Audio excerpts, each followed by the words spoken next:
Welcome to the Virtual Memories Show. I'm your host, Gil Roth, and you're listening to a weekly podcast about books and life. Not necessarily in that order. You can subscribe to the Virtual Memories Show on iTunes, or use our RSS feed with your favorite podcatcher. You can find the RSS feed on our websites, vmspod.com or chimeraobscura.com/VM. We're also on Twitter at VMSPod, on Facebook at facebook.com/Virtual Memories Show, and on Tumblr at virtualmemoriespodcast.tumblr.com. You can support this podcast and get access to exclusive content with a recurring monthly donation via Patreon. Just visit patreon.com/VMSpod and set up your level of support. Every week you'll get new material from our patron-only blog, and you'll also get to listen to my monthly bonus podcast, Fear of a Square Planet, which features extra material from our guests and is only available to supporters of the show. So visit patreon.com/VMSpod and patronize me. Now, I was hoping to make a day trip up to Boston last week to record with the essayist Sven Berkertz, but the day job, yet again, took precedence. You know, it's sort of what has to happen. Sven and I will get together sometime to talk about life, art, most importantly, what we may be losing as we tie our lives ever more deeply into the internet. That's been a subject of Sven's writing, not just the internet, but electronics, and how it affects people and art for decades now. So I thought it would make really a great episode to have that one come right on the heels of the ones with Virginia Heffernan and Jeff Gomez.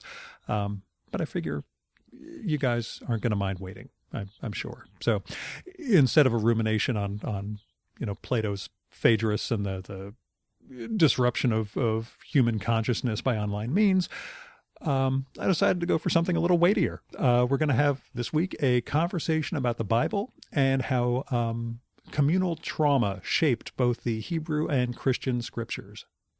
And my guest is theology professor David M. Carr, not to be confused with the late David Carr of Night of the Gun fame and great New York Times columnist. This David most recently wrote a book called Holy Resilience, The Bible's Traumatic Origins. It's from Yale University Press. In the book, David explores the historical roots of both the Old and New Testaments, and he works through a thesis that the experience of communal trauma really, really influenced the texts of both of these religions, and that the response to trauma, the fact that the scriptures are a response to trauma, I guess, is what enabled them to reverberate over millennia, while other we'll say national religious stories and myths may have fallen by the wayside over generations. It's really a fascinating book. I enjoy the living heck out of it. It is not a scholarly book. It does require a bit of an open mind about the Bible and its origins. But you'll learn, well, at least I learned a ton of biblical history, which I probably should have known already, but, I've been a little busy all my life, Anyway, Holy Resilience will give you plenty to think about, regardless of your religious orientation or lack thereof. But before we get to the show, I want to tell you about something that happened on the day I recorded with David. Now, this was Sunday of Labor Day weekend, and David lives in Putnam Valley, New York, which was about an hour, maybe 70-minute drive from my home. And he turned me on to this neat thing near his place. See, there's this nonprofit called Collaborative Concepts, and they partnered with a farm up in Garrison, New York, to let a bunch of local artists put up sculptures in the cow pasture. And David told me about it, and he said I'd pass it on the way out if I followed his directions instead of the Google Maps directions that got me there. As it turns out, I had no choice because there was so little data coverage up there. Google was coming up blank. I was driving blind. It's pretty twisty terrain. I guess maybe Sven Berkertz was right about what happens when we get too tech dependent, but that's neither here nor there, as I wasn't here nor there. Lucky for me, I did follow David's directions to a T. I was a little bit worried, but I passed somebody who was walking, and I asked her, am I about to get to Old Albany Post Road? She's like, oh yeah, just keep going. You'll come right there. It's a left. You'll get right to Route 9. So that worked out for me. But once I got onto this road, I saw the banner for the exhibition, and I was cruising by, and this is about 5, maybe 4:30 on Sunday evening or Sunday afternoon. And I was going to cruise right past it. And I thought to myself, why are you doing that? Like, when are you going to be up here again? He's told you there's this wonderful sculpture gallery, this huge expanse of a cow pasture to walk through to see all of this art.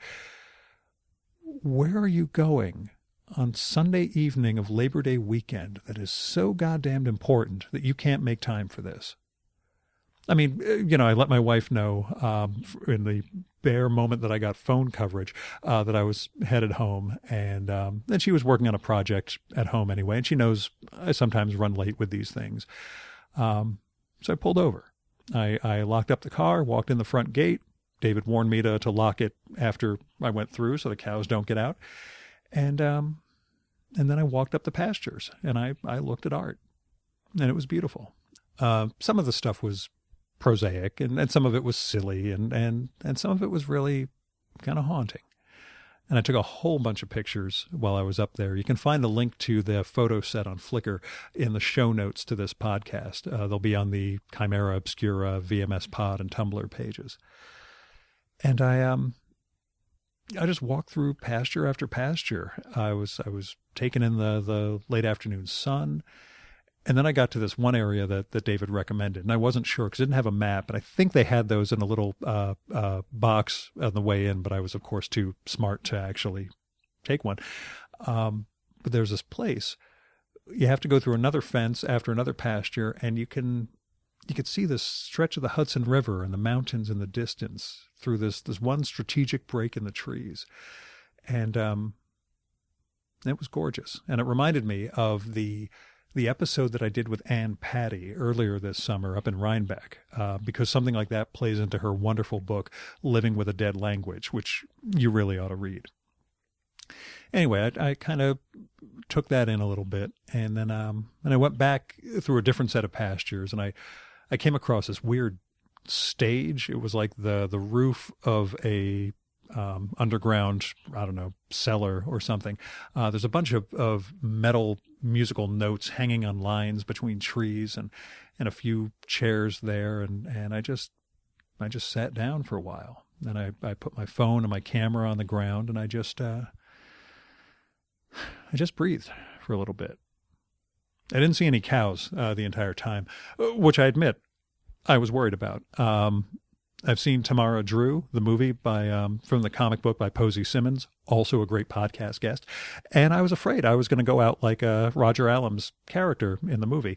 But I managed to get back to my car untrampled and had a lovely drive home. But anyway, my point is, when there's a unique opportunity like that to take in some art or see a new landscape, take it. Now, maybe I'm just talking to myself here. Maybe the rest of you know to do that already, but I'm always in such a goddamn hurry that I have to remind myself I'm not in a race. Or if I am, I've already lost it, so it doesn't matter. So this exhibition is called the Saunders Farm Project, and it's going to run through October 30th, 2016. If you can get to the Garrison, New York area, you should check it out sometime. You can find out more about it by visiting collaborativeconcepts.org. I want to thank David for telling me about it. Now here's David's bio. David Carr is professor of Old Testament and Hebrew Bible at Union Theological Seminary in New York. Over his decades-long academic career, he has become an international authority on the formation of the Bible, ancient scribal culture, and issues of the Bible and sexuality. He has written numerous books and articles, including The Erotic Word, Sexuality, Spirituality, and the Bible, and Writing on the Tablet of the Heart, both published by Oxford University Press. He's now working on a major scholarly commentary of Genesis, books 1 through 11. Decades into a career as a biblical scholar, he suffered a life-threatening bicycle accident that changed his view of the scriptures he had devoted his life to studying. As he grappled with his own individual trauma and survival of it, he became interested in how the collective trauma of Israel and the early church had shaped the Bible. He saw that these holy texts are defined by survival of communal catastrophe. This is part of what makes them special and what made them last. The result of this basic insight is Carr's latest work, Holy Resilience, The Bible's Traumatic Origins, from Yale University Press. And now, the Virtual Memories Conversation with David M. Carr.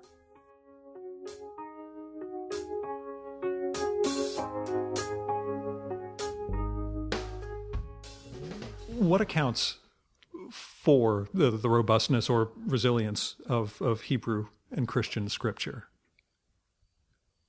Which is a way of asking, what's the book about? That's a really interesting question. I think one of the things that I learned in the process of writing this book is that there is, I think, a deeper music that runs through and beneath the Bible that really speaks to people somehow. It speaks to something that people often aren't even conscious of in terms of the human experience. And I really started this project really wondering, why is it that the Bible, which was written by this really obscure group in a little backwater in the Middle East, why did this set of texts end up being so popular over so many centuries and speaking to so many different people, when there were many more famous texts written around the same time that were buried in the sand and only reconstructed by scholars about a century or two ago? And I ended up deciding that it has to do with the fact that in all sorts of centuries and all sorts of contexts, people go through really powerful, difficult experiences and traumatic experiences. And there's something about the Bible that speaks to that. And these more famous texts were written by great empires, and they celebrated the greatness of their kings and of their capital cities, which was fine as long as those kings and capital cities were successful. And then when they weren't anymore, those texts that celebrated them fell by the wayside. Meanwhile, this set of texts, formed in the context of really difficult experiences of Jews and Christians, speaks out of that experience in very subtle, often even unconscious ways. And I think and people can hear that, and that helps explain for me why these texts are so robust. So there's something I can't even explain it all. I try in this book to do it some, but I think there are levels and dimensions that are very unconscious.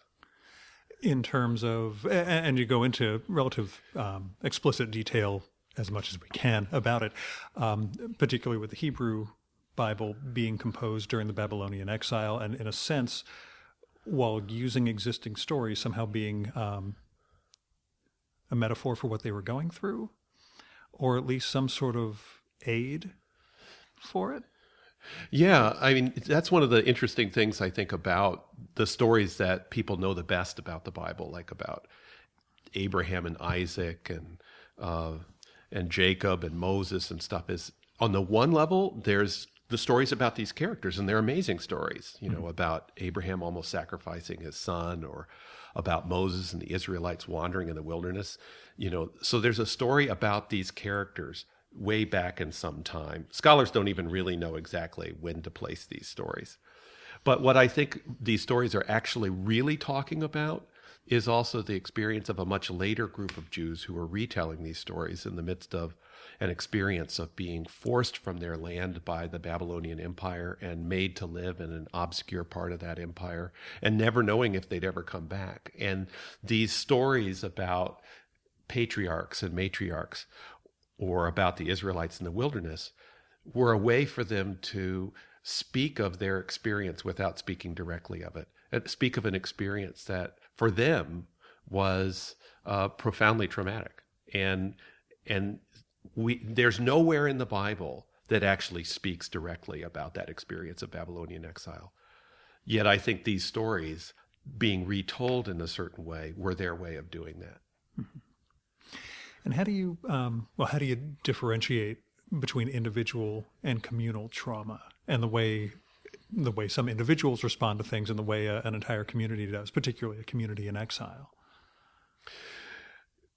Yeah, I think that's a really important question, because I think we want to be really careful not to just assume that characteristics of individual trauma all just immediately apply to a community that's going through something like the Babylonian exile. And I think there's some important distinctions. Let me just name one. Scholars who've studied the American response to 9/11 have pointed out how... Cross that off my list. That was one of my next questions, but go on. Yeah, well, no, it's just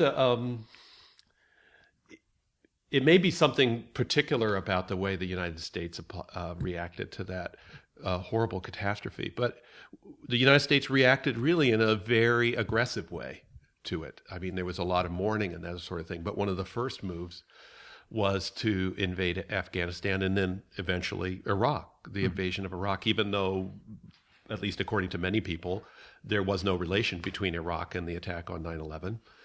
That was a reaction of the U.S. to that. It was a very angry, aggressive way of striking out in response to trauma.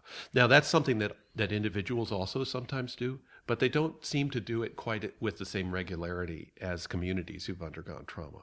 So one among many ways you might distinguish collective trauma from individual trauma is collective trauma seems to often involve an aggressive response after it, a sort of schizoid depiction of other people as evil and then reaching out to attack them. And so that's just one example. But I have to also say that based on my personal experience, and this comes up some early in the book, as you know, I kind of got to this topic because of the ways I saw analogies between my individual experience of trauma and some of the dynamics I saw happening in the formation of the Bible and the early history of Israel, that I kept seeing remarkable parallels. So although you might assume there are lots and lots of distinctions between communal and individual trauma, and there are some, I'm also struck by ways there are all kinds of parallels, more parallels than you'd assume. Why don't you tell us about your trauma, and then we'll move on to that thread of what the similarities are. Sure. So the trauma that I guess I must say I feel most comfortable talking about and was behind this book really actually happened after I'd written a little article on trauma and biblical prophecy. But I'd written that article just as part of a scholarly conference panel and never expected to do anything more with it. And then a year after I presented that paper in 2009, my wife and I were enjoying a beautiful October weekend on our 10th anniversary in the Catskills. And we're both really avid cyclists, amateur bike racers, and we were riding with some friends on a deserted country road, going down pretty fast downhill, and my bike broke beneath me. And I was thrown a long way and basically broke almost all of my ribs on my left chest and my collarbone, and I had a concussion, and shards went into my left lung and scarred my artery there. And I basically just barely lived. I don't actually remember the accident itself. The first thing I remember is waking up in an ambulance with the medics arguing over whether to get a helicopter in to medevac me out. And I said to them, the only thing I could gasp out was, if you don't give me oxygen, I'll die. Which they did, which was a good thing. You picked up on it. That's good. Yeah. And so they got me to the Kingston Hospital, and then they transferred me on to the trauma center in Albany because Kingston couldn't handle my injuries. And I later had my chest rebuilt in New York by a surgeon who said that in 20 years of practice, I was the only patient he knew who would have survived the level of injury I went through. Mm-hmm. So anyway, that began a really long process of recovery. And it was a physical and mental process. And I just found in the process of going through that personally, I discovered certain dynamics of trauma that I never really appreciated until I underwent it. Yeah. Well, I was going to say, as a Jew, I wondered, do you have the tension between being chosen and simply being an accident? The possibility of, wow, this could have gone a completely different way, or there's a reason I actually survived this? Yeah. Because as Jews, we're always trying to come up with an excuse for why we keep going through this stuff, but somehow keep going on. So. And that actually is something a lot of trauma survivors undergo. One of my students in one of my seminars on Bible and trauma worked in a burn ward of a hospital where many of her patients had undergone really serious burns. And one, you might be in a double room and one person would die and the other one would survive. And one thing she found repeatedly with the patients she met there was that patients who'd seen their roommate die would search for an explanation for why they hadn't undergone the same kind of random experience. And their answer often was, I survived for a reason, that, God let me live so that I could do X. Yeah.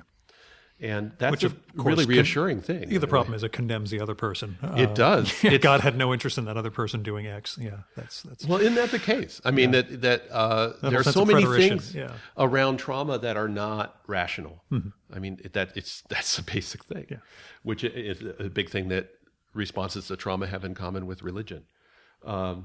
Is that, like another experience which a lot of trauma survivors have, and which I had too, even though it seems like my bike just broke beneath me, is trying to find a reason to blame oneself for what one underwent. This sort of Freudian parapraxis or something that's I had done this by accident, therefore this whole chain of events.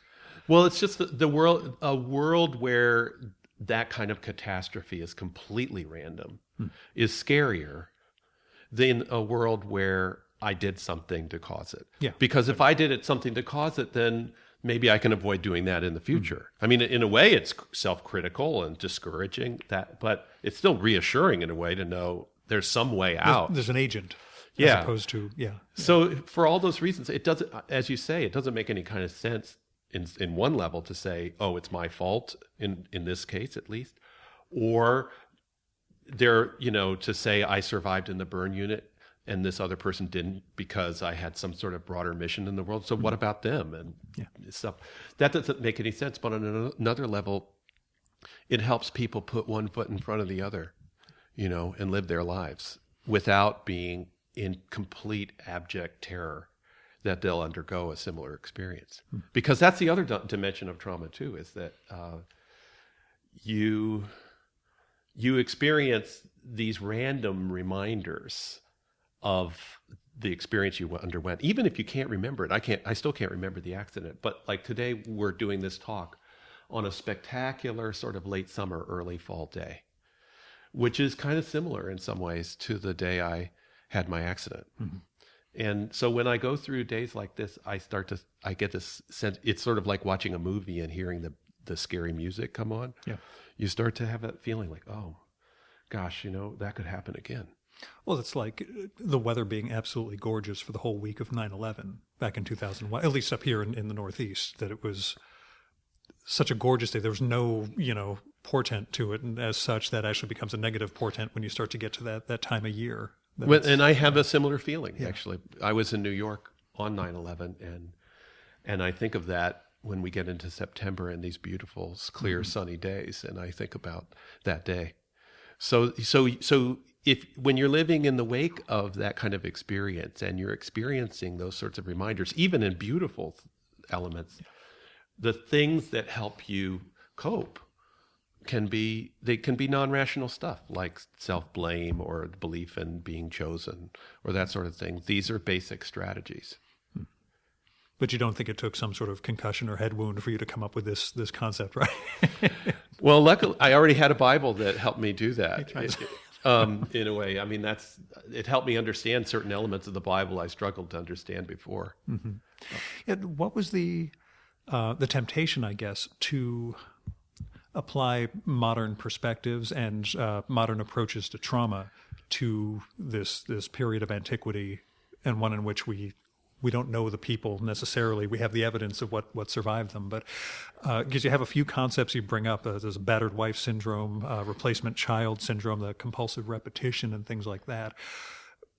Did you have some trepidation about applying sort of a post-Freud world to that era and the text they produce?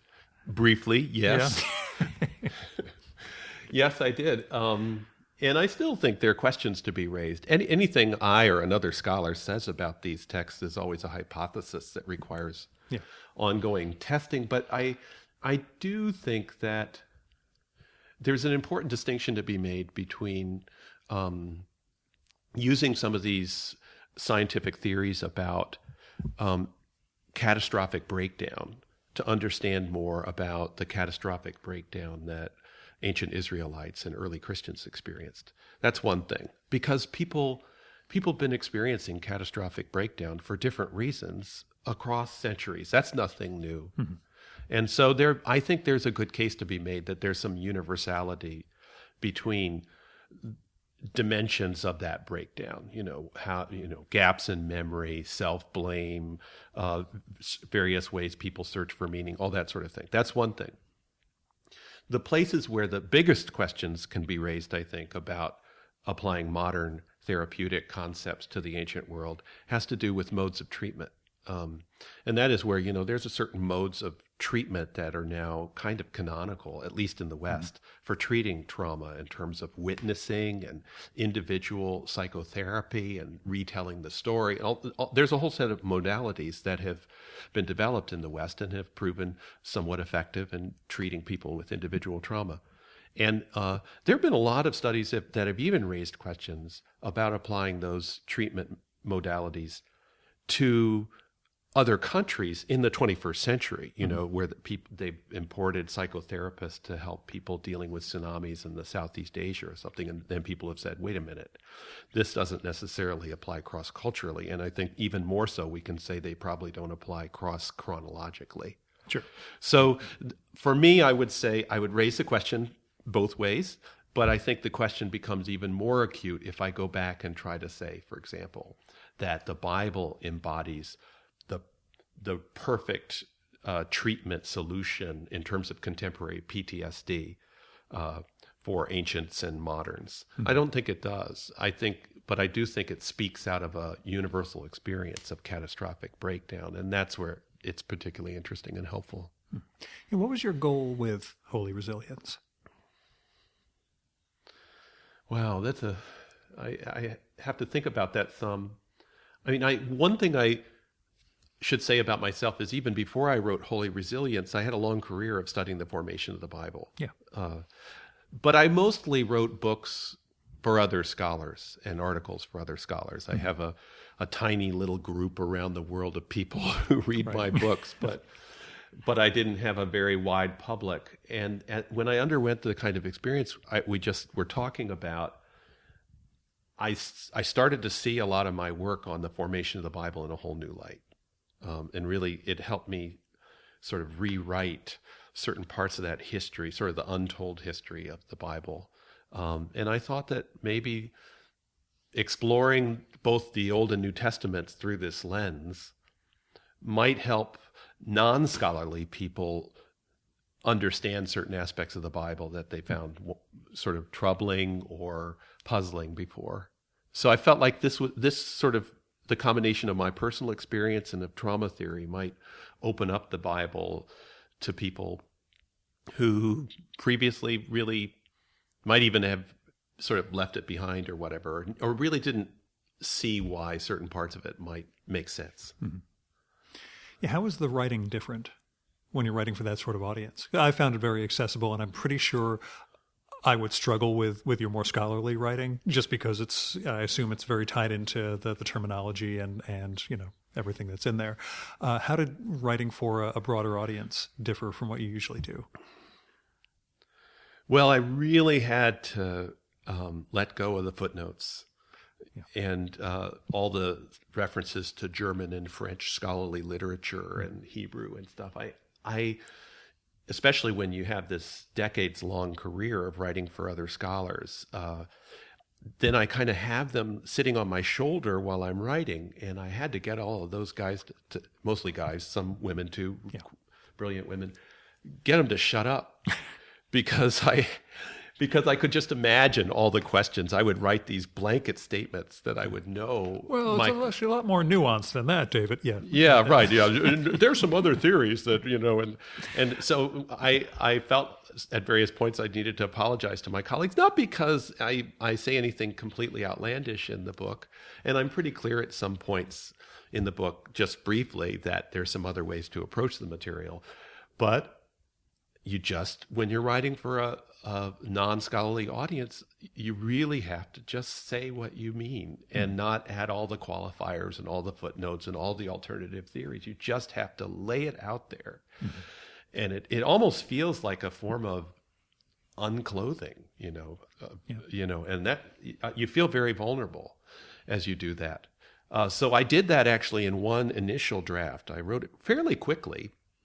But I, one initial draft, and then I had 6 friends who I thought I could count on to just tell me like it is. They were all not biblical scholars, and I shared it with them, and they all read it carefully, and they put big X's across large sections of what I wrote and raised questions. And wow, that group who were cited in my preface, who helped me, were so great in terms of helping me really kind of, again, take another step toward trying to just speak like a normal person about these ideas. So, but it's a challenge. It's a unique thing. Sometimes scholars who write for other scholars and never reach a broader audience have such disdain for their colleagues who happen to be semi-successful in reaching a popular audience. They'll you had to dumb it down. Yeah, they'll have such disdain. But having done this project, I have to say I have even more respect for people in my field and others who have really succeeded in conveying their ideas in an intelligible way to smart people who are interested in the topic. Yeah, I mean, it's still not a hallmark, but you're not going to find it in the inspirational books, rack at a airport or anything. So it's, not popularized, but it's very thoughtful. But I think as a layman, I was able to follow the whole shebang and see where it's all going. Although it did raise the question of the split between Hebrew and Christian scripture and how you apply trauma theory from one side to the other, that I'm hoping we can get into in terms of when you're discussing the Hebrew version, it seems that your theories of trauma are centered on the communal aspect, particularly of the exile community. And you can correct me if I'm wrong, but it seems as though the Christian Gospels trauma is really centered on Jesus himself, on the crucifixion itself, as opposed to the community that draws from it, that's going to be reading and be inspired by it. Did you feel it was two separate applications of this trauma idea, or do you see that as am I misreading it in that sense? Is it a thread where it carries through for you as far as both being influenced by communal trauma theory? No, I think you picked up on something there. There are some important distinctions between these two bodies of literature, the Old Testament Hebrew Bible on the one hand and the New Testament. I mean, first of all, of course, they're written pretty much a half millennium apart from one another, and the one in a Semitic cultural context and another in a Greco-Roman one. So already you'd expect some important differences. And there is a way in which so much of the New Testament is, of course, focused on Jesus and his cross and resurrection. So that's individual. At the same time, I think in much the same way we were talking earlier about how stories about individuals like Abraham and Isaac could end up articulating a communal experience of trauma. I think there are ways in which there was this resonance or synergy that happened between people talking about the crucifixion and resurrection of Jesus and their communal experience. But there's also some differences. For example, at the start, the followers of Jesus really just had to confront the trauma of his crucifixion. That was traumatic for them as a sub-community. And I also talk a lot about the individual trauma of Paul, who's a very important early apostle of the church as it starts to reach beyond its initial focus on Jews who follow Jesus. But ultimately, where I end up as I continue to tell the story is how that story about the crucifixion and resurrection of Jesus, the individual, ends up being seen by the community who followed him as some kind of prescription for what they themselves should go through. So that in the Gospels, as we now have them, you see the call for all Christians to take up their cross and follow Jesus. And you have people wearing the sign of the cross as a sign of their membership in the community, which is kind of, the more I think about it, I'm ever more amazed by that symbolic statement. So there are constant ways in which the Christian church shapes its entire identity around symbols of the trauma represented by Jesus's crucifixion. But it's still different from the impact of trauma, say the Babylonian exile on the Jewish community. And there, I think you're right. You see an important distinction.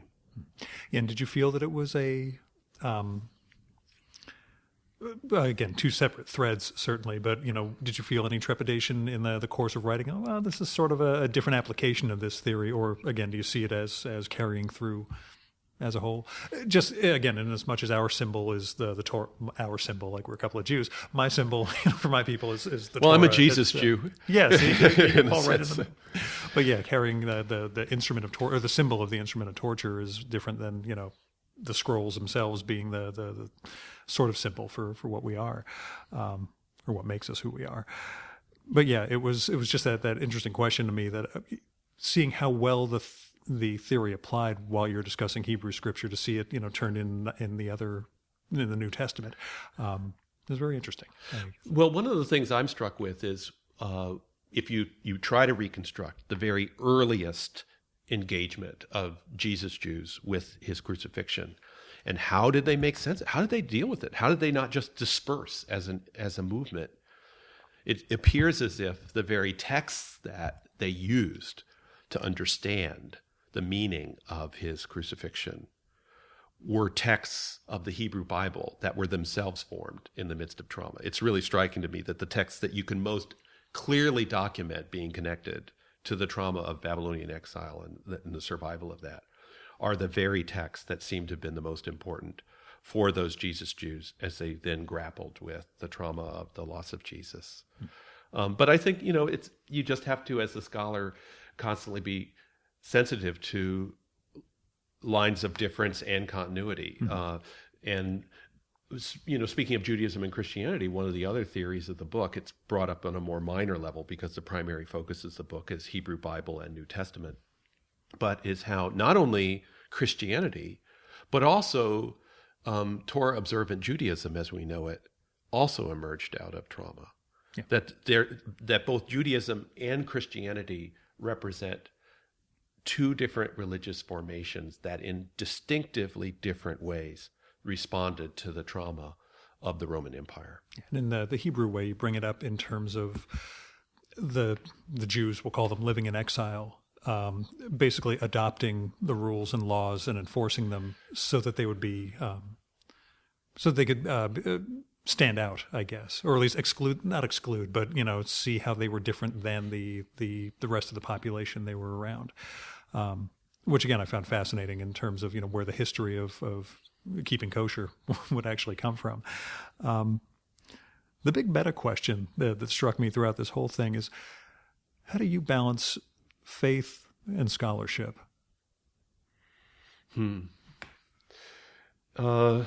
It's a constant adventure. Yeah.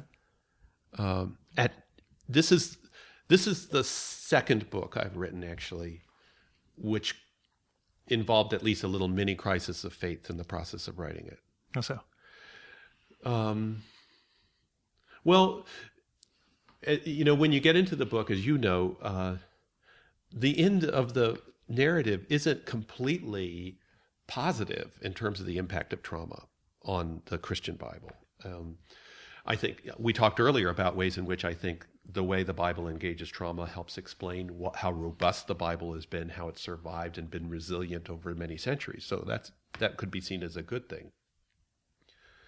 But say, to go back to the example we were just talking about in terms of Christianity, the call within the Gospels for Christians to take up their cross and follow Jesus has been interpreted by some as a imperative for them to embrace suffering, to even go out and seek it, to not respond to the suffering that they're undergoing through resisting it, but instead to deepen it. Even, for example, say women suffering in abusive marriages, being told by their pastors that that's their cross to bear. Right. That's sort of impact of trauma, where the impact of trauma in the Bible and on Christianity has led to even the deepening of suffering of certain people rather than its improvement. That could be a kind of dismaying thing to learn about one's own faith. And so for me, where I ended up with this is kind of it's a mixed bag, and it's so tempting when you're doing this kind of work to try to just put it in one direction or the other, that the Bible's all good because of the great way it engages trauma, or the Bible's all bad because it shows how sick and pathological Western religion is. You can go, you want to go either way, but I think it's irresolvably both. And so when I write books like this, I find it makes me reconfront my faith and have to sit with it for a while. Mm-hmm. Is there a degree to which given that the popular understanding of this is it's the delivered word of God, and again, where your scholarship, shows, no, this stuff was all accreted over centuries and, shaped and formed in response to this and that historical event.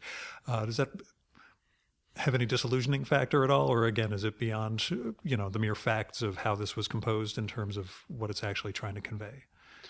I think that for some people reading my book, it may be their first encounter with seeing the Bible as a very human product. And so it can be a little shocking at first. I was just talking with a new group of students where I teach at Union Theological Seminary, where one of the students, that was the first thing she said about the impact of my book, was like, "Oh my God, this." I thought it was a delivered word of God. Yeah. And she was willing, once she'd read the book, she was ready to start to work with that, but it was a new thing for her. For me, it's been almost 30 years now of full-time teaching Hebrew Bible, believe it or not. My friends in college just can't believe I ended up doing this. But anyway, so that's the next question, by the way. So. But that was, for me, that's an idea I've been living with for a really long time. And I think where I am with it now, actually, is that, people often will oppose not the Word of God, but human written.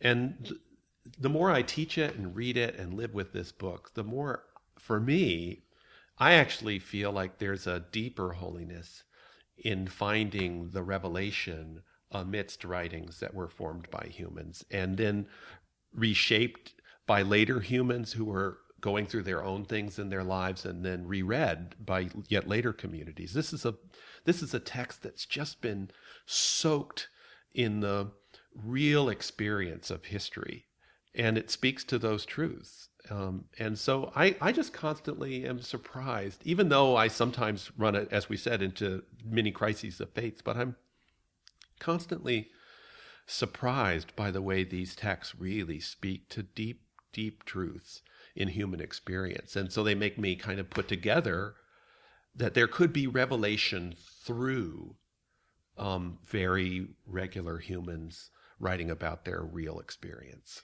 that there actually might be truth right there. How'd you get started? How did I get started in studying the Bible? Yeah. How did you become, again, you said your friends in college wouldn't have imagined that you could do this. Who were you then, and how did you become who you are now? Yeah, well, it's a simple question for a Sunday afternoon. It's a simple question, and yet I feel like I sometimes have like 5 different possible answers to it. Oh, that's all? Yeah, in college, I was a philosophy major, and I was an atheist. involved in campus organizing against apartheid in South Africa and pro-union organizing on my campus at Carleton College. And then I got signed up to do an internship, a summer internship in Atlanta, Georgia, where my parents lived, with a group called Christians Against Hunger in Georgia. And they were working in the kind of work I wanted to do, which is why I got connected to them.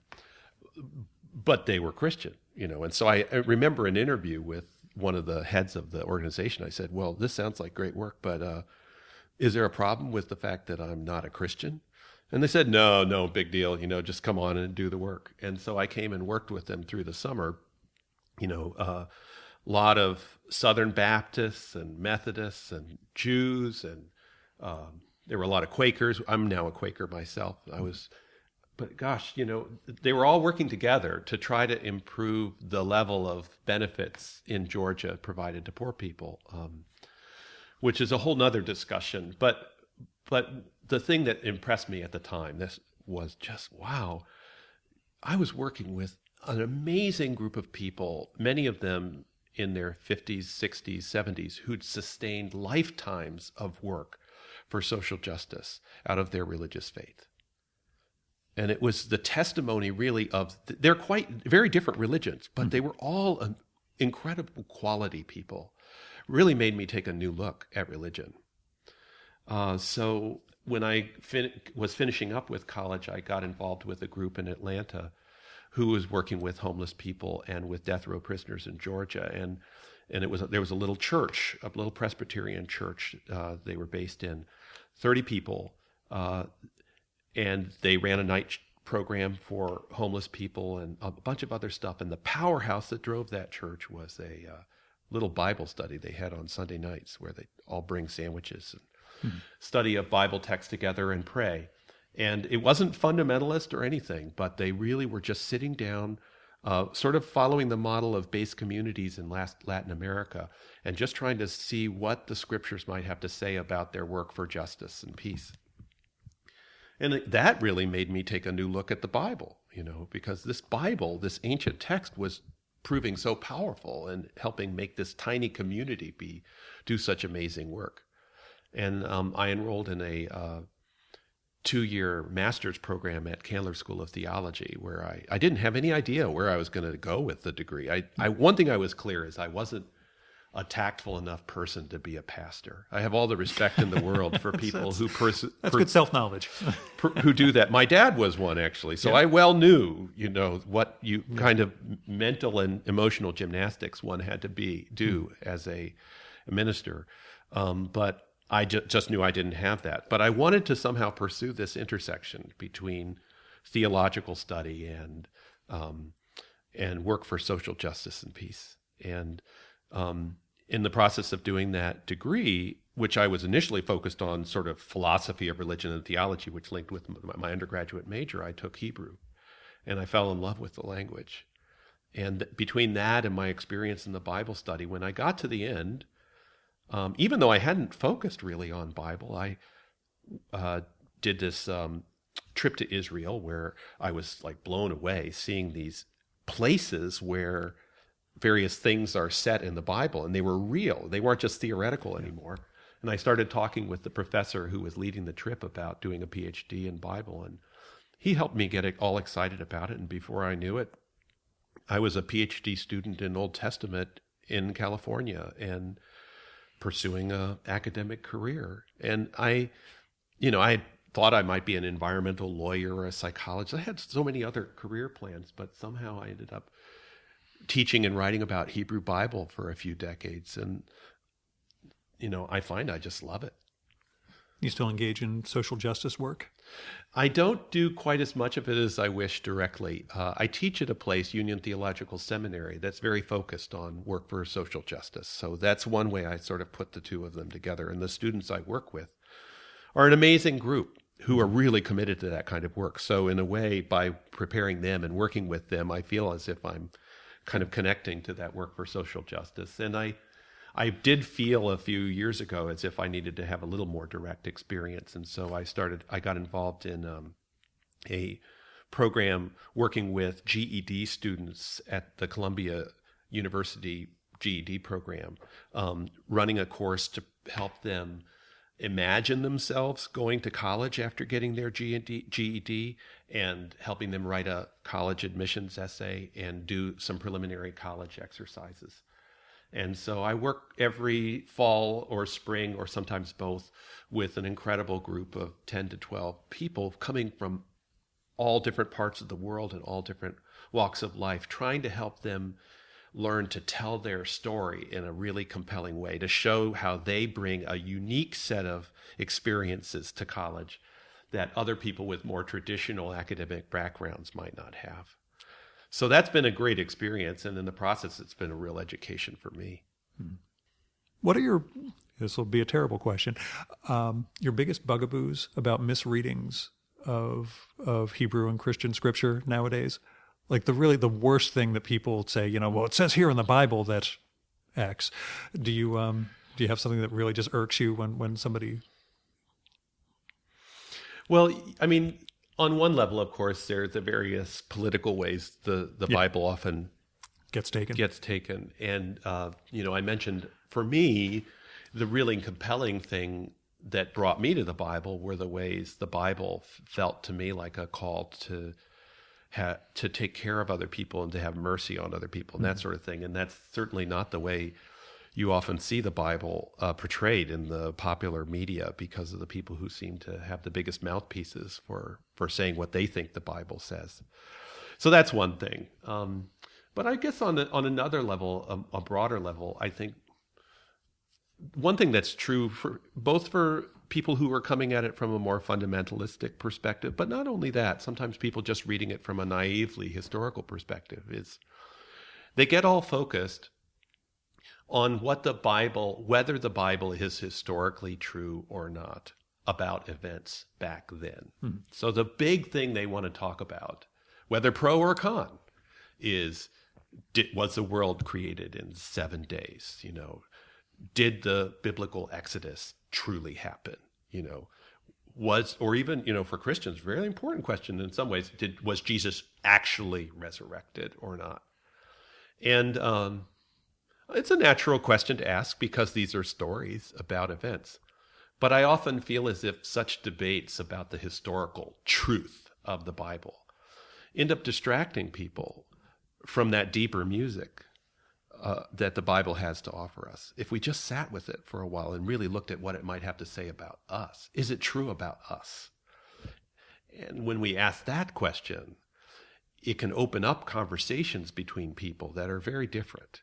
And so I guess the thing that frustrates me the most sometimes about the way people talk about the Bible, whether they're all pro the Bible or anti the Bible, is they miss the conversations, the deep conversations we could have about our world and about ourselves, because they're so focused about whether the Bible is historically true or not in a modern style historical sense that doesn't even apply really to these texts. A sort of literalist. Yeah, literalist, anti-literalist, whatever. Yeah. It just misses the point.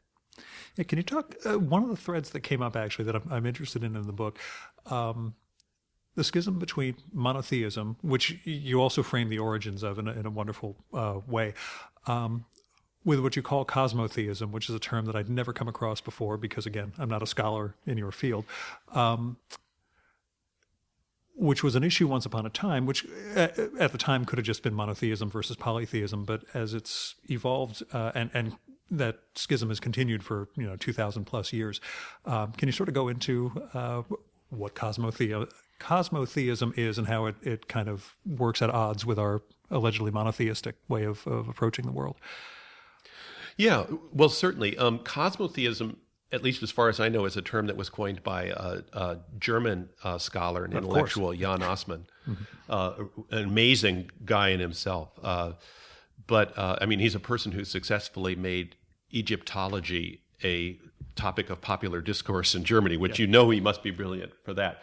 But coming out of his work, he argues that within Egypt and many other ancient cultures, there's this idea that our lives are subject to a variety of different forces in our broader world, and so you see, the sea is a deity in a way, the sun is a deity, various plants, and the whole world is enchanted with these personalized forces, which you then, as individuals in a community, try to relate to in personal ways. That's what religion is, in a sense. Cosmotheism is learning, in a sense, to talk to these broader forces in your world in all these different ways through ritual and gifts and prayer and all these kinds of things. It's using your social skills to deal with the randomness of life. Mm-hmm. It makes lots of sense in many ways, and it certainly did to many ancients.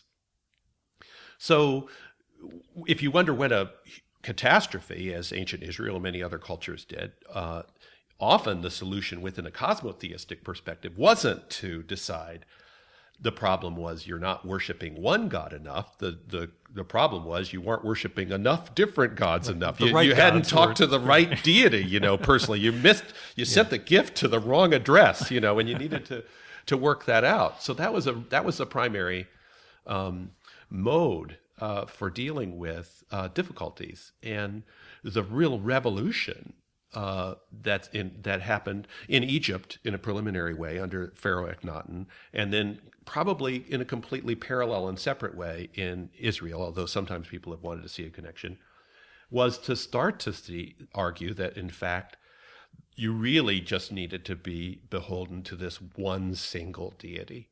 And if you underwent a catastrophe, the problem was that you were getting that deity mad by worshiping other things.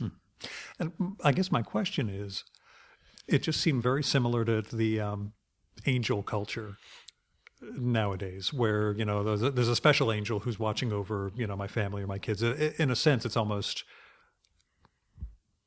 again, not polytheistic, but, kind of dividing the protection from God himself, God itself, to, this sense of angels or whatever other forces you want to see guarding and protecting, or smiting one's enemies, I guess, which some people still pray for.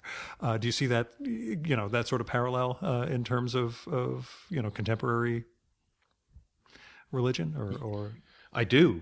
Yeah. I think the thing that Jan Osman talks about as ancient Egyptian cosmotheism keeps reappearing all the time in different forms throughout culture, and he actually pursues some of them in terms of theosophy and various other forms of popular religion, because it's a natural human tendency to want to make the same move the ancients did in terms of relating to one's world that way. And then there's often a counter movement too, that you'll see the reinvention in the sense of monotheism. People do this in their on a very, you see a microcosm of this even in the stories of people, say, who undergo struggles with alcoholism or other forms of chemical or other dependency, is that they come to this realization where they've gone through what they will refer to often as a bottom, some kind of catastrophe where it's just so bad they can't deal with it anymore. And they decide they've been worshiping this god, alcohol or work or sex or something, and they need to stop it and have a spiritual awakening and refocus on the God of their understanding, whatever that is. So I think people are constantly reconfiguring their divine worlds. And it's no way that the sort of monotheistic revolution happened and was finished. It's a constant process. The terrible question that really comes up as you get to Paul and carries from there on, which it ties into a number of interviews I've done already. Antisemitism inherently tied into Christianity, or is there a way that it couldn't have gone that way, that it shouldn't have gone that way? And how extricable is and this is a huge one to throw at you, how inextricable is anti-Semitism from normal Christianity, from the way it evolved? Well, at least at this point in our history, sadly, there's no way to extricate the past history of the fact of Christian anti-Semitism, which is, of course, something that long preceded German Nazism, but has really been an endemic issue. And it really has to do with the way the Christian church dealt with its own particular vulnerabilities and anxieties in the midst of Roman trauma and its relation with its, in a sense, elder sibling, Judaism. Although Judaism, as we know it, also was a somewhat new formation coming out of that experience. So in one way, it's just inextricable. It's just a fact. And there's going to be no form of Christianity that doesn't ask the question about its relationship with Judaism. That's just, and so I think the crucial thing for Christians to realize is how central that reality is, and that and we can now look back on the pernicious history, the fatal consequences of certain ways Christians have answered that question about the relation to Judaism, and then develop some new answers. And there are already theologians who have done this, and I think in a quite interesting and important way, new answers to how Christians are related to Judaism that recognize the ongoing legitimacy and validity of Judaism on its own terms. But do you think it was, I guess, inherent in the way Paul influenced the church from the beginning? Given, and again, we're applying that modern perspective, as you do in the book, the idea that he was a Jewish persecutor of Jesus' Jews once upon a time, and then has his conversion, that he may be overcompensating in some respects. Yeah. Is that, do you see it as something that could have been argued out early on, or something that was, in a sense, necessary for Christianity to catch on and grow as it did? Which isn't a condemnation of Christianity by any means. I'm just wondering, as a theorist, what your take is on, could it have grown without that sense of Jews as the other, even as the precursor, but as an other that ultimately there needed to be an answer for?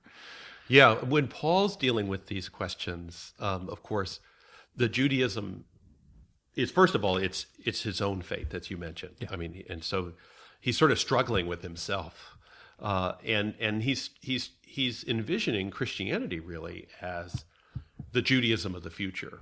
For him, it's still a Judaism, yeah, but it's a Christ-focused Judaism that includes a real place for Gentiles, qua Gentiles.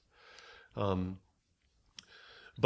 yeah, he's such a complicated guy, and so he ends up with this sort of. He's definitely not anti-Jewish, and it's quite clear when you read his letters that he for anyone who would want to deny Judaism, he has no kind words in terms of, like, it's totally, God's promises to Israel are absolutely steadfast. But he also is pushing away from a Judaism of his time, which is actually more powerful than Christianity. That's the thing we have to realize too, is what a difference. Nowadays, at least within much of the West, Christianity is more or less, certainly more a majoritarian religion than the Judaism. And but in that time, the picture is reversed. So he's struggling against this somewhat more powerful entity. And it's also a very powerful part of his own history as a Pharisaic Jew.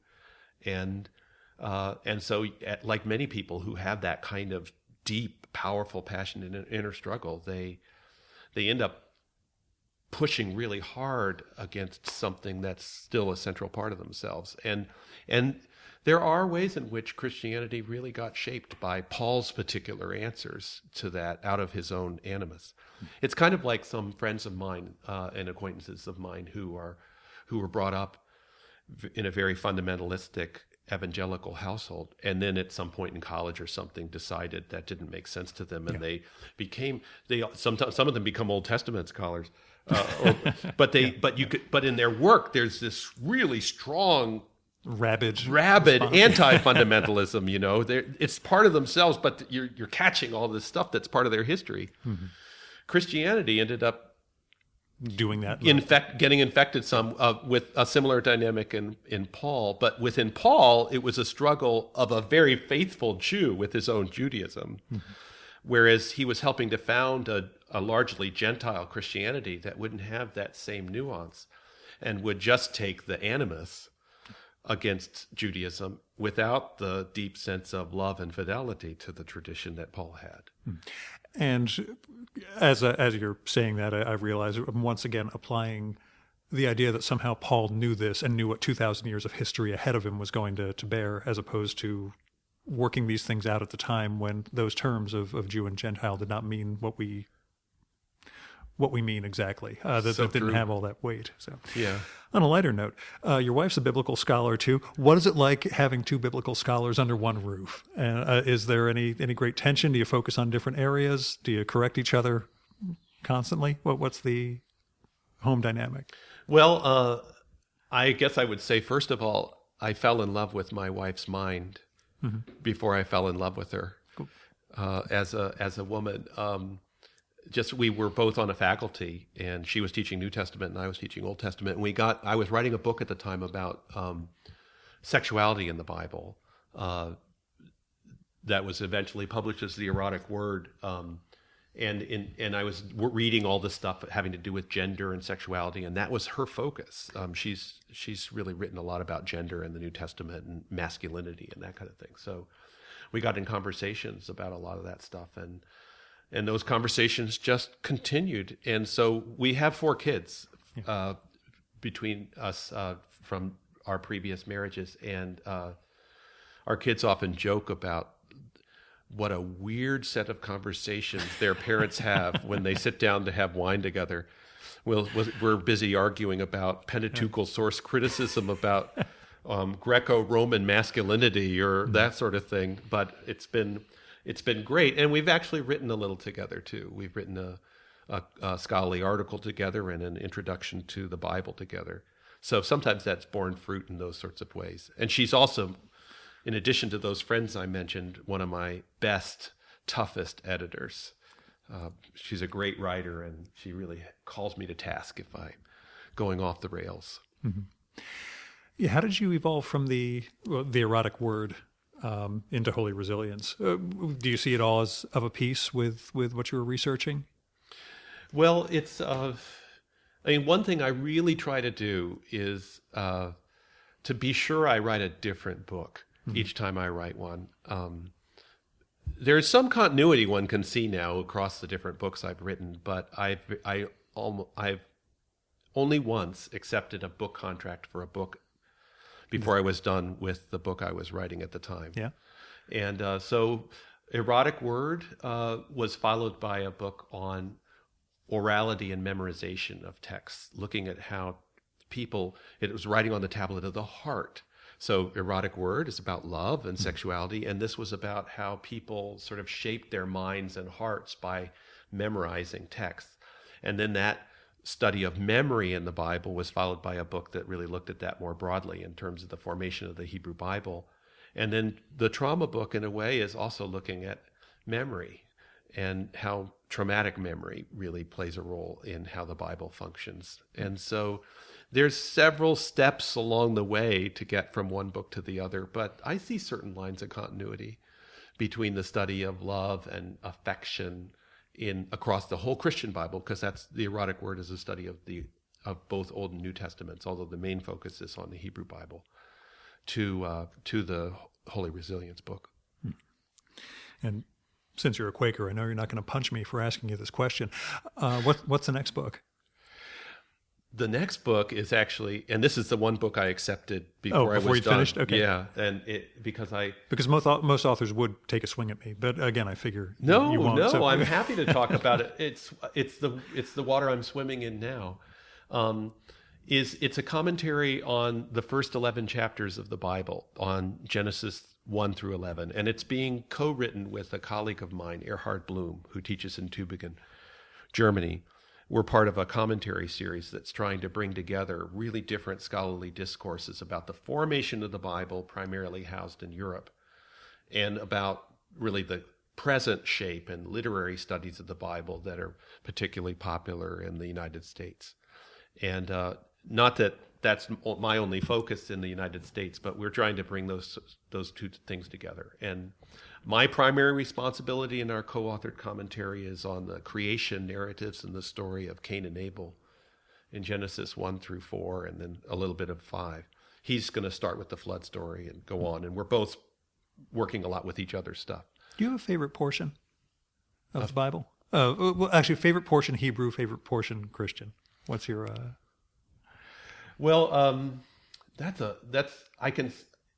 it's really hard for me to name just one. Yeah. Okay. Top three. Yeah.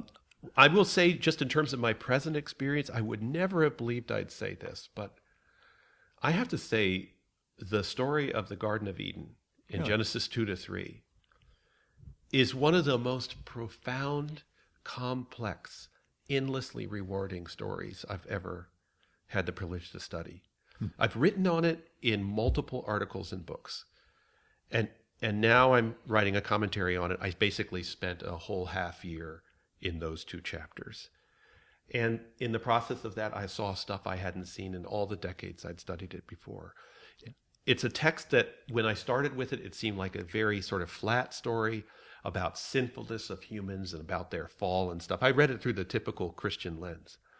And over the years, I've realized it's really a much more ambivalent picture of both the potential of humans and also our very real vulnerabilities. So I have to say, if I had to name just a very small section of text, that would be it. Another one, if I could, as one of the more overlooked parts of the Bible, at least now, it used to be one of the most commonly read parts of the Bible by both Jews and Christians, is the Song of Songs, which is, it was the most often preached on book in the 13th century within Christian circles, and Rabbi Akiba mentioned it as the Holy of Holies within the Jewish canon. And in the movie I was watching last night with Burt Lancaster, he recites it to a 20-year-old girl. The Swimmer. Have you ever seen? I can't say I have. It's a very strange but wonderful movie, and it's Burt Lancaster at 55, looking like a Greek god. So, but yeah, he starts. When I was a teenager, I wasn't very religious, but I did learn enough of the Song of Songs to try it out on some of my Southern Baptist girlfriends. Never had a whole lot of success with it, but anyway, the Song of Songs is this incredible book of love poetry embedded in the Hebrew canon, and I just think it's a powerful book that works on multiple levels, and so that's another place I like to go back to regularly. And a lot of my erotic word book ends up sort of circling around that often overlooked part of the Bible. And on the Christian side? On the Christian side, I think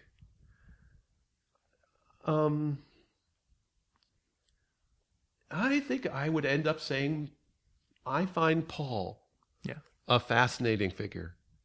He's incredibly irritating. I mean, he's all over the place in some ways, but he's another place where, there's certain books of the Bible that I even now would say end up seeming kind of flat. And so you kind of get their spiel and that's that. But with texts, as I mentioned with the Garden of Eden story, or with Paul, you just come back over and over again and you can never pin him down. He's grappling with the reality of life, and life is itself untamable. So you end up with this untamable text, and that's, for me, if you're going to spend 30 years studying a text, it's more fun to study a text that constantly yields new stuff when you look at it again. Which sounds like the definition of a classic by my old St. John standards. Exactly, yeah. We'll end with trauma. Your 9/11. What was your day? What do you remember? Well, I remember that I was in the computer lab at Union Theological Seminary. It was just 2 or 3 years after I'd started there. And I think I was writing, Colleen and I were communicating over email briefly while she was at Seton Hall in South Orange, New Jersey. And somehow I realized at some point in our interaction that a plane had hit one of the towers. And suddenly, of course, like for many people that day, everything completely changed. My daughter was in her second day of high school at Stuyvesant High School, which was just a couple blocks away from the towers. And our 3 younger kids were in their first years of an elementary school a few blocks away. And so that began our our journey of trying to get Colleen back home because the bridge crossings were closed closed till Saturday. Yeah, and her ex-husband actually was working nearby and came by in a car full of canned goods and frozen stuff because they didn't know where they were going to end up. And nobody knew at that day how it all was going to come out. And they started traveling north on the Hudson trying to find a bridge that was open so that then they could come down the east side. Yeah. And they eventually found their way back. Meanwhile, Talia was, my daughter in high school, was being marched by foot up the west side bike path home because that was how the school got all the kids home. And so she was coming up that way, and I went down to pick up our kids at 96th Street from the school. And I remember seeing a guy covered in dust when I was picking up the kids. And I said, the towers, some planes hit the towers, and the guy had just come from there. And he said, they've come down. My God, they've come down. And it was just such an incredible experience. And then I and the three younger kids climbed on one of the buses that was coming uptown because all the buses were free at the time because they were just trying to move people out. And we all ended up sort of sitting in shock, waiting for Colleen to finally come home. And I guess what I remember, and this has to do with the experience I mentioned of trauma, is it's not just the experience at the time, but it's dealing with the aftermath. And my recollection of New York at the time was walking around the campus at Columbia, and people were just quiet. Yeah. It was just quiet. And I went to worship at the church, was right across from Columbia, Broadway Press, that Sunday. And the pastor, Walt Tennyson, said to this just traumatized New York group of people, you see this cross we have up here. And there was a saying across Broadway Press Sanctuary, says, we preach Christ crucified. And he said, this cross was a symbol of terrorism in the Roman Empire. That's what it was. And we're part of a religion that is about surviving experiences like this. That's what we wear around our neck, is a symbol of having gotten past it. And I remember I never saw the cross the same way after that experience. So for that, in a way, might have even started my journey toward this book, was hearing that sermon just in the very wake of 9/11. David Carr, thanks so much for coming on the Virtual Memories Show. Thank you so much for this conversation.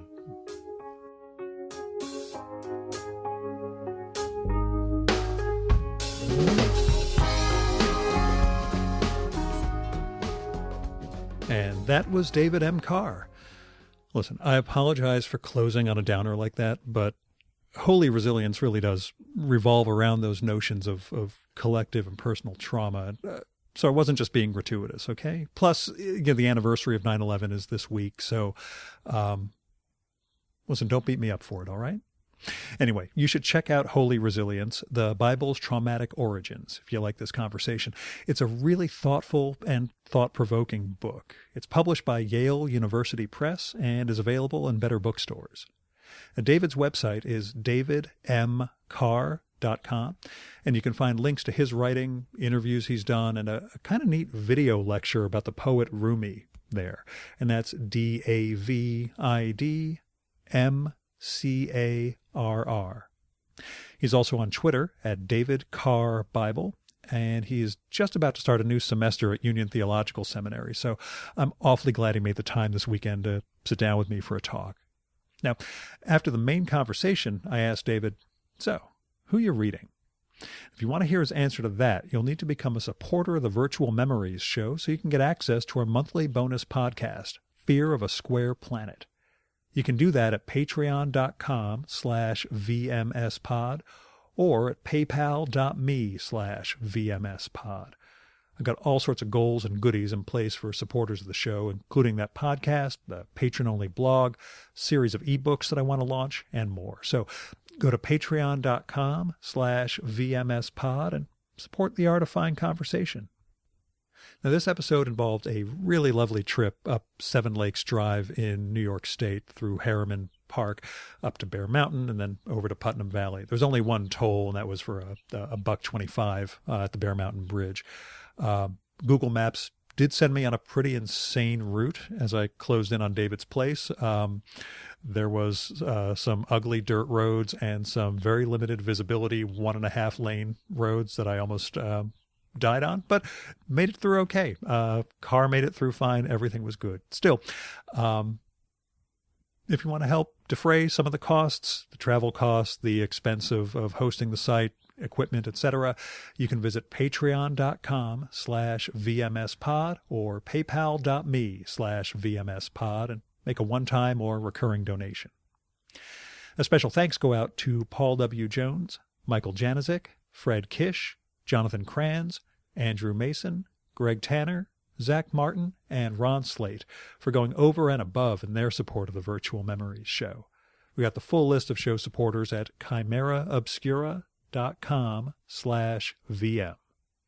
Our music for this episode is Nothing's Gonna Bring Me Down by David Bayerwald, used with permission from the artist. David's got a reunion project going with his great 80s band, David and David. You can find out more and support that at facebook.com/DavidandDavidMusic. And that's it for this week's Virtual Memories show. Thanks so much for listening. We'll be back next week with a return guest, Willard Spiegelman, who has a new collection of essays out this month called Senior Moments from FSG. Willard was on the very beginning of 2013 for his wonderful book, 7 Pleasures, which you really ought to read. Until next time, you can subscribe to the show and download past episodes at the iTunes Store. You can also find all our episodes and get on our email list at either of our websites, vmspod.com or chimeraobscura.com/VM. You can also find our RSS feed there. You can follow the Virtual Memories show on Twitter at VMSpod, on Facebook at facebook.com/virtualmemoriesshow, and at virtualmemoriespodcast.tumblr.com. And if you like this show, please go to iTunes, look up the Virtual Memories show, and leave a rating and review for this podcast. That'll help us build a bigger audience. Until next time, you've been listening to the Virtual Memories show. I'm your host, Gil Roth, and you are awesome. Keep it that way.